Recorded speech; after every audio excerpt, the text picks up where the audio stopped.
আমাদের চারপাশে কিছু মানুষ আছে যাদের মতামত সবাই গুরুত্ব দিয়ে শুনতে চায়।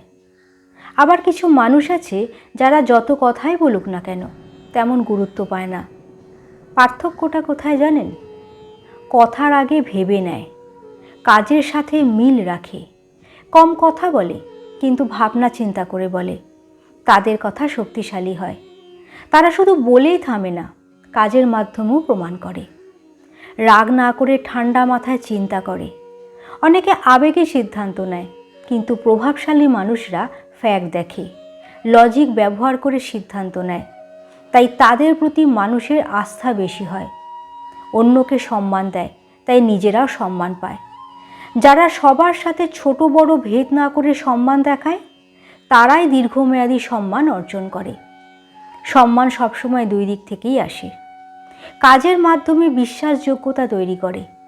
কথা শুধু মুখে নয়, কাজে প্রমাণ করে দেখায়। তাই মানুষ তাদের কথায় ভরসা করে। কাকে কতটুকু বলা উচিত জানে।